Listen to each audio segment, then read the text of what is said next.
स्वागत करती हूँ मैं रिंकू पांतावने आप सभी दर्शकों का महाराष्ट्र टीवी 24 के आरोग्य मंत्रा इस कार्यक्रम में। आज हम बात करने जा रहे हैं Asian hospital and critical care में पिछले 20 वर्षों से प्रैक्टिस कर रहे डॉक्टर इमरान नूर मोहम्मद जी से। डॉक्टर इमरान ने MBBS, MD और IDCC किया है। इंटेंसिव केयर में यूरोपियन डिप्लोमा उन्होंने हासिल किया है। वह कंसल्टेंट इंटेंसिविस्ट और एनेस्थेसियोलॉजिस्ट भी है और साथ में INFS पुणे से एक क्वालिफाइड फिटनेस एक्सपर्ट भी है।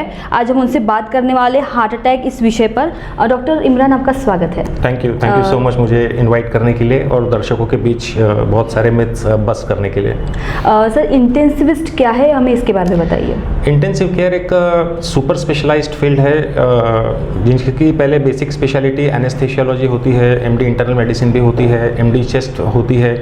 Intensive care is a collective branch where आप पेशेंट की सबसे पहले जान बचाने की कोशिश की जाती है। यानी इंटेंसिविस्ट एक सेलुलर लेवल से काम शुरू करता है और डिरेंज फिजियोलॉजी को रिवर्स करता है और पेशेंट की जान बचाता है और फिर आगे रिस्पेक्टिव स्पेशलिस्ट को वो पेशेंट को हैंडल करने दिया जाता है। अभी आजकल युवाओं में ज़्यादातर हार्ट अटैक के केसेस वो देखने को मिल रहे हैं, तो ऐसा क्यों हो रहा है? देखिए, हार्ट अटैक एक अलग चीज़ है और सडन कार्डियक डेथ एक अलग चीज़ है। तो पहले हम इसको कैटेगराइज करेंगे कि हार्ट अटैक हम तभी बोलते हैं जब जिसे हम मायोकार्डियल इन्फाक्शन बोलते हैं। सो मायोकार्डियल इन्फाक्शन बेसिकली हार्ट के मसल्स को कम ऑक्सीजन सप्लाई होने की वजह से होती है और जिसकी वजह होती है कि जो हमारे हार्ट की धमनियाँ हैं उसमें कुछ ब्लॉकेजेस आ जाते हैं और वो ब्लॉकेजेस की प्रक्रिया सडन नहीं होती है। वो ब्लॉकेजेस की जो जिसे हम एथेरोस्क्लेरोसिस कहते हैं, तो उसकी शुरुआत काफ़ी यंग एज से हो जाती है, मतलब बचपन से हो जाती है।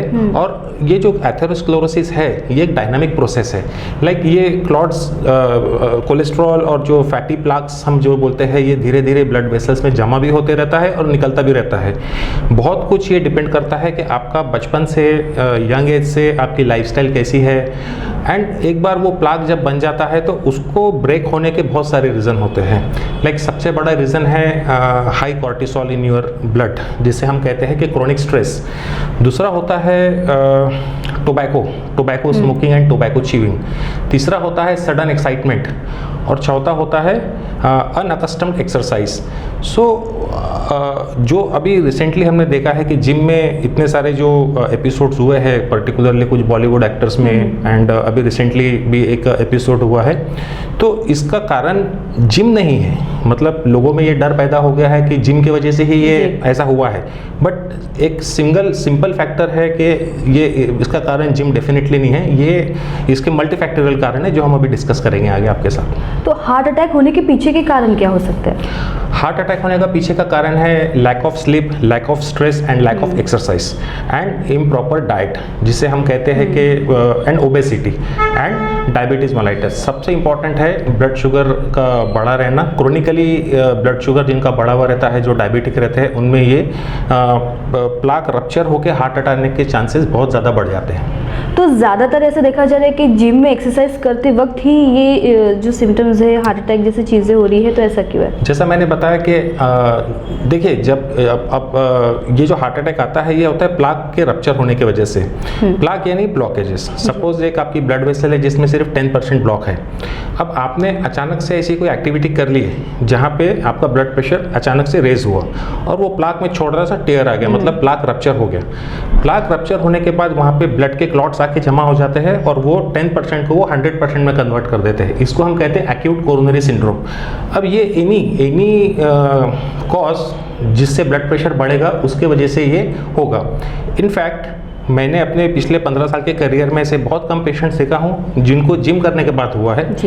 Any excitement, even having sexual activity या sexual intercourse is one of the most common, जिसमें हमने ये साल में करीब 10 पेशेंट्स देखे हैं जो आफ्टर सेक्सुअल इंटरकोर्स उनको चेस्ट पेन हुआ comparative to gym. But as I said कि any exertional activity if done improperly और सडनली हमने करना चालू किए तो ये हो सकता है और किसी के साथ भी हो सकता है। सो अनफॉर्चुनेटली ये जो अभी एपिसोड्स हुए हैं ये जिम में हुए हैं एंड कंसीडरिंग कि ये सेलिब्रिटीज़ थे, बॉलीवुड के एक्टर्स थे, इसीलिए इसको इतना ज़्यादा मीडिया में उछाला गया है। बट अनफॉर्चुनेटली उसका जो लोगों में इम्पैक्ट आया है वो गलत हुआ है। लोगों को ऐसा लग रहा है, ऐसी भावनाएं आ गई है कि जिम करने से हार्ट अटैक होता है, जो कि जब से सबसे ज़्यादा गलत है। जिम करने से इनफैक्ट आपका बॉडी कंपोजिशन इंप्रूव होता है, आपका ब्लड प्रेशर कंट्रोल में आता है जिम करने के बाद। सो जिम को हम दोष नहीं दे सकते और देना भी नहीं चाहिए। जैसे कि पहले तो ऐसा होता था कि बुजुर्गों में ही ज़्यादातर देखा जाता था कि हार्ट अटैक उनको हो रहा है, ये बीमारी से वो ग्रसित रहते थे, लेकिन आजकल ऐसा हो गया है कि कम उम्र के लोगों में भी हार्ट अटैक होने के कारण है, उनको हार्ट अटैक हो रहा है जिनसे उनकी मौतें हो रही है। तो ये क्यों ऐसा हो रहा है? सबसे यंग लोगों में सबसे ज़्यादा कारण की बात, चिंताजनक बात यह है कि लैक ऑफ फिजिकल एक्टिविटी।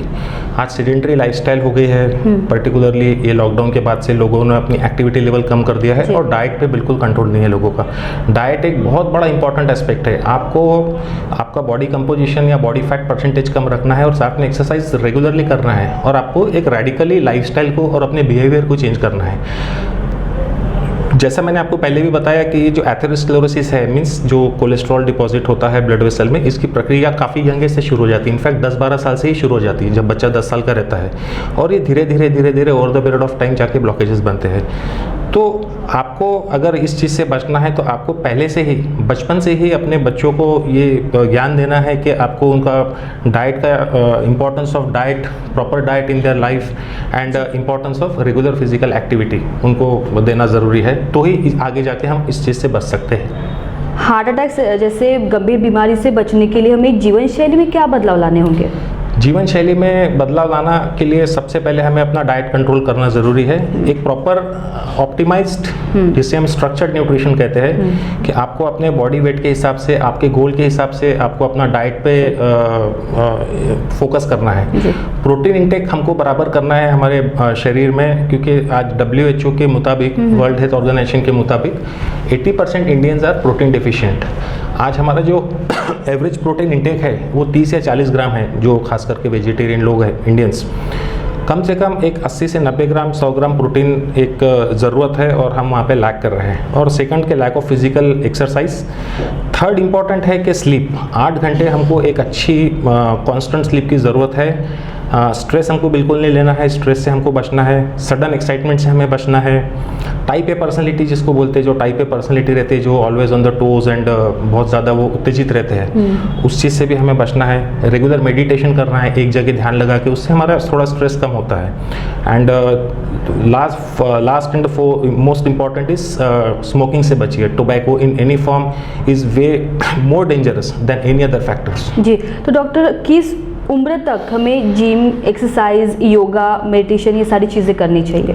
देखिए, कहीं पे भी ऐसा ये नहीं है कि ये एज सेफ़ है या ये एज अनसेफ है। इनफैक्ट फॉरेन कंट्रीज़ में, खास करके American countries and European Nations में काफ़ी अर्ली एज, यानी जब बच्चा 7th या 8th स्टैंडर्ड में रहता है तभी से उन्हें जिम की ट्रेनिंग दी जाती है। एंड वहाँ पे हमने देखे हैं, इतना सोशल मीडिया पे भी हम लोग देखते हैं कि 80 से 90 साल के बुजुर्ग भी वहाँ पे जिम में जाके एक्सरसाइज कर रहे हैं। सो बट इसका एज का कुछ फिक्स क्राइटेरिया नहीं है। बट हाँ, ये है कि आप अगर आपको अगर स्ट्रॉन्ग फैमिली हिस्ट्री है, या आप डायबिटिक हो, आपके घर में किसी की हादसा हुआ है, आप नॉन हाइपरटेंसिव हो, या फैमिली हिस्ट्री है हाइपरटेंशन की या डायबिटीज़ की, और आपकी एज 35 से 40 के बीच में है, तो एक बार आप आपके फिजिशियन या कार्डियोलॉजिस्ट से पहले मिलिए, आपका TMT टेस्ट कराइए, आपका एक बेसलाइन इकोकार्डियोग्राफी कराइए, और वहाँ से आप देखिए कि आपका हार्ट फिट है या नहीं है एक्सरसाइज करने के लिए, कितने इंटेंसिटी पे आप एक्सरसाइज कर सकते हैं। एक बार आपको वहाँ से क्लियरेंस मिल गया तो आप बेफिक्र होकर जिम जाके एक्सरसाइज कर सकते हैं। जी,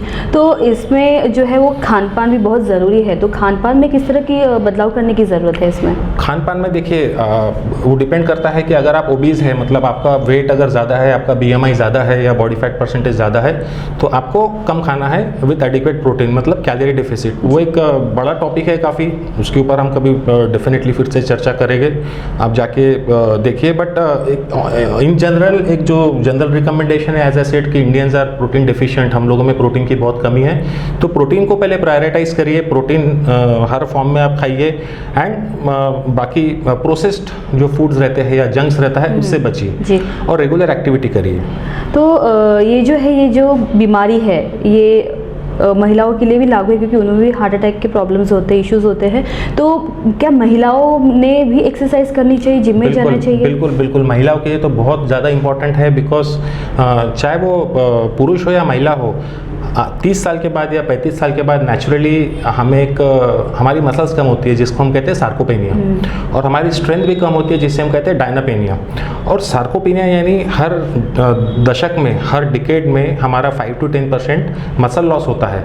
वो क्यों हो रहा है? क्योंकि हम एक्सरसाइज नहीं कर रहे। एक्सरसाइज भी कौन सी? Strength training. जब तक आप मसल्स को स्टिमुलेट नहीं करोगे बाय लिफ्टिंग वेट्स, तब तक मसल्स आपकी होल्ड नहीं करेंगी, और उसके साथ मसल्स को होल्ड करने के लिए हमें एडिक्वेट डाइटरी प्रोटीन की भी रिक्वायरमेंट है। 0.8 ग्राम टू 1 ग्राम पर KG of body weight is a normal recommendation, but unfortunately हम लोग उतना भी अपना प्रोटीन का इंटेक पूरा नहीं करते हैं। बट अगर आप लिफ्ट कर रहे हैं तो आप सेफली 1 ग्राम 1.5 ग्राम पर केजी ऑफ बॉडी वेट के हिसाब से ले सकते हैं। हाँ, अगर आपको कोई किडनी का इश्यू नहीं है तो इसके लिए पहले आप अपने डॉक्टर से ज़रूर सलाह लीजिए, और उस हिसाब से आप अपने खान पान में चेंजेस करिए।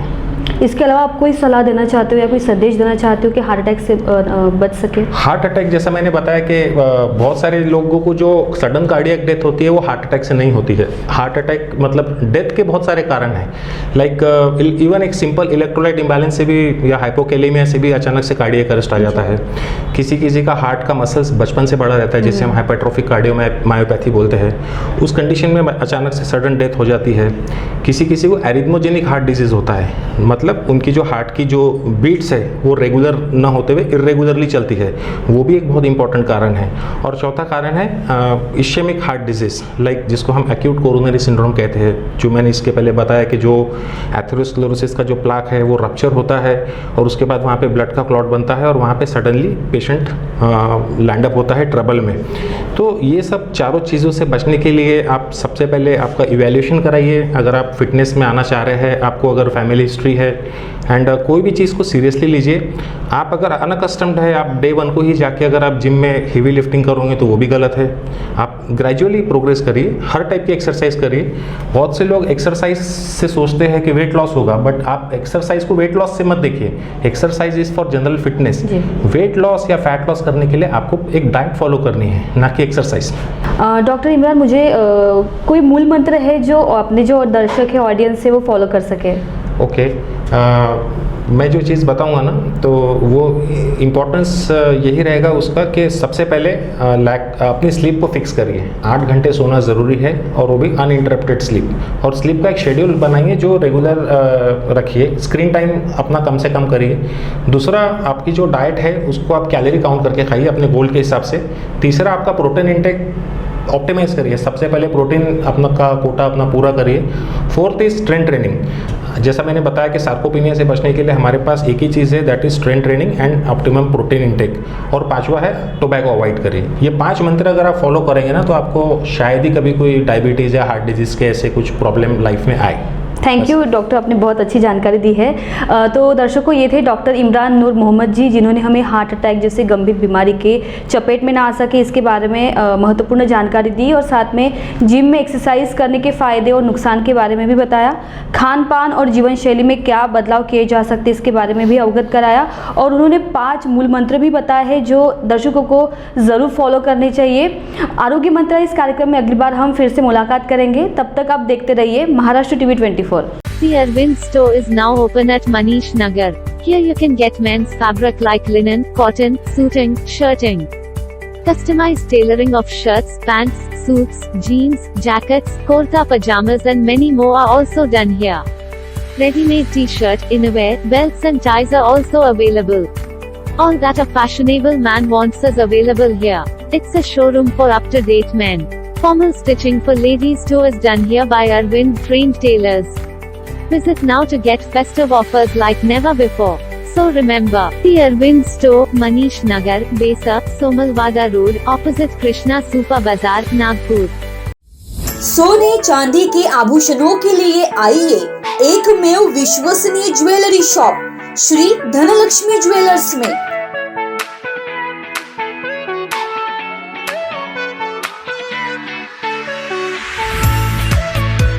श्री धनलक्ष्मी ज्वेलर्स लाया है दिवाली पर खास ऑफर्स। 10 ग्राम के सोने खरीदी पर पाइए 5 ग्राम का चांदी का सिक्का फ्री। संपूर्ण हॉलमार्क ज्वेलरी और लेटेस्ट ज्वेलरी डिजाइन्स मिलने का हिंगा का एकमेव ज्वेलरी शॉप।